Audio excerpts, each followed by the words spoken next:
I keep an eye on the tech section of Kickstarter, and a few weeks ago I spotted a project called Game Frame by a startup called LED SEQ or LED SEQ, and it caught my imagination, so I went ahead and ordered one, and I received a parcel from the US today and I'm very excited.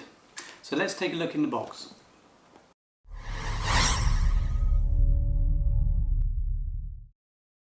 Okay, before I open the box, just a word of warning about ordering tech from the US. This wasn't cheap at $307 including shipping, which equates to around £210. But the surprise was the import duty, VAT and handling charge by Parcel Force, which added another £55 to the cost. And to be fair, LED SEQ did put a warning on their product page, but a 25% fee was a bit of a surprise. Right, let's go ahead and open it.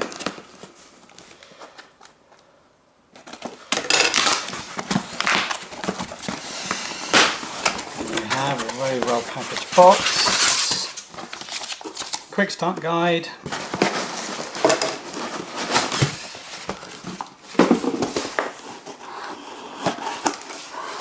okay, let's open up the box. Inside we have the game frame, some stickers, and I'm presuming in here we're going to find the remote control, yep, and the power supply.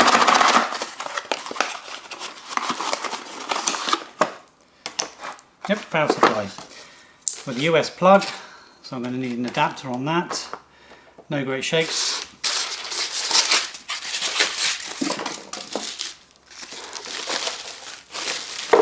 And there it is,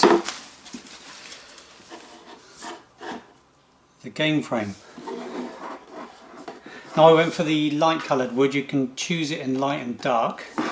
It's got a 16 by 16 grid of pixels, giving 256 multicoloured LEDs. It comes with an SD card and some preloaded graphics, but let's have a play with it and see what we can get it to do. Game frame is a grid of 256 ultra bright LED pixels, perfect for showcasing pixel art and old school video game graphics. It comes fully assembled with a micro SD card preloaded with custom artwork. When switched on, the game frame cycles through a series of bitmap sequences that are stored on the micro SD card. There are 68 sequences provided, and each sequence lasts around 10 seconds or until you press next on the remote control. Now the preloaded bitmap sequences come from a site called eBoy, but with a bit of ingenuity and an image editor you can create your own bitmap sequences. Now I'm going to let the bitmap sequence play through a bit so you can get an idea of the animations, but then a bit later I'm going to show you how to create your own bitmap sequences.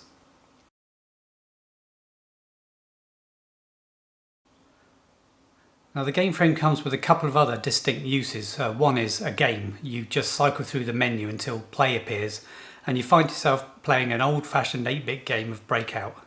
Just use the next and menu buttons to move the paddle left and right.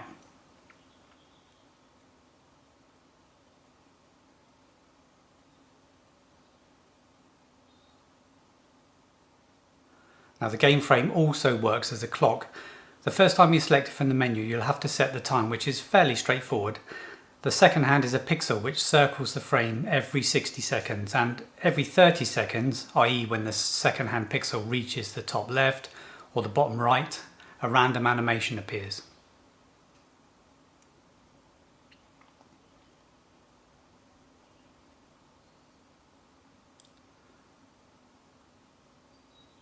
Now as a programmer and an old 8-bit gamer, the real fun of the game frame was creating some custom bitmap sequences. You'll need to take out the micro SD card, which means taking the back off. Just unplug the power and remove the 4 screws.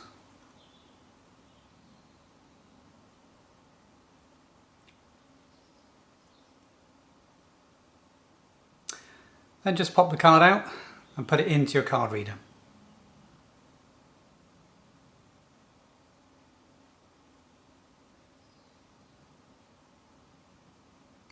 Now on the SD card you'll see a system folder and a series of folders containing the animation sequence, bitmap images and a config file. Each of the bitmaps needs to be a 24-bit bitmap file and the file name should be sequential, starting at 0 with a limit of 132 files. Also in each folder is an animated GIF demonstrating what the sequence will look like.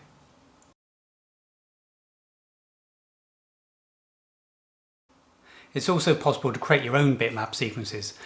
I used Google Images to get an idea of how Manic Miner should look and created a sequence to make him walk on the spot. He uses 3 different positions, with the last one repeat of the second. And here I am in the process of creating Mario from Donkey Kong, pixel by pixel. I'm using Macromedia Fireworks because I'm comfortable with it, and you could easily use Paint or another image editor. Just remember to use a 16 by 16 grid.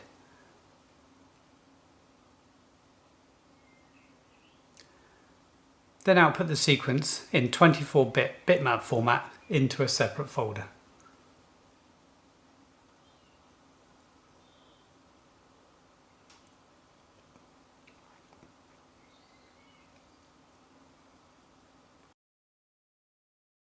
Now if you want to be really creative, add a little less Commodore 64 Donkey Kong and a bit more SNES Donkey Kong, then you can import video stills to create a realistic sequence. I've taken a screenshot of a video still, selected a square area and pasted it into my editor. Then I resize it to 16 by 16 and repeat for more frames. I increase the contrast of the images as they're a bit washed out when displayed on the game frame, but the final effect can be quite stunning.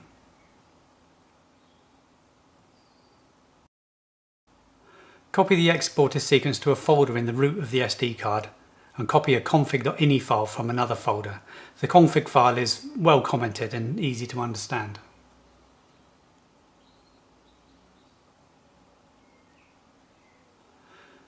And here's my final sequence. With a bit of experimenting, I think the video stills could be much better. Manic Miner has never looked so good, and Mario looks great too.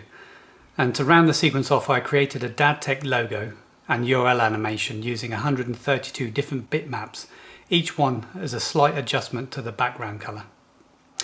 Now, despite the price of the game frame, its appeal to an old 8-bit gamer and software developer is almost primal. As soon as I saw this tech, I needed it, and I found myself spending hours creating bitmap sequences. My game frame will now take pride of place as an 8-bit clock in my games room, and I'll occasionally update it when it takes my fancy. If you want to download any of the bitmap images used in this video, then visit the game frame page at dadtech.co.uk.